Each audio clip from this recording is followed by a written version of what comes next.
সকলকে জয় যিশু। আমার চ্যানেলের পক্ষ থেকে সকলকে জানাই প্রভু যীশু খ্রিস্টের নামে শুভেচ্ছা বার্তা।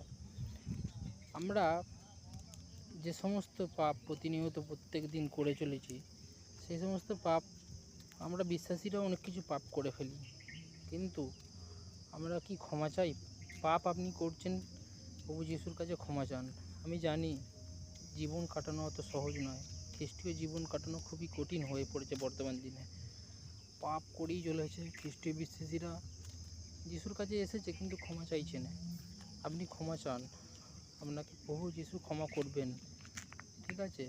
বর্তমান দিনে দেখা যাচ্ছে অনেক কিছুই হচ্ছে, এই পরিস্থিতিটা খুবই কঠিন। তাই আপনাকে পবিত্রতায় জীবনযাপন কাটাতে গেলে অবশ্যই আপনাকে পাপের ক্ষমা চাইতে হবে, যে প্রভু আমি ভুল করেছি, আমাকে ক্ষমা করুন। পশ্চাতাপ করতে হবে, হ্যাঁ প্রভু আমি ভুল করেছি। ঈশ্বর এটাই পছন্দ করেন, যাতে আপনি ক্ষমা চান এবং ঈশ্বরের কাছে ফিরে আসুন।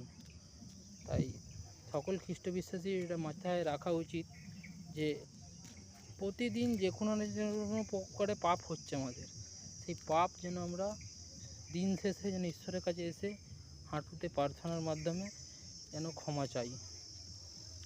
সকল খ্রিস্ট বিশ্বাসীকে জয় যিশু। ধন্যবাদ।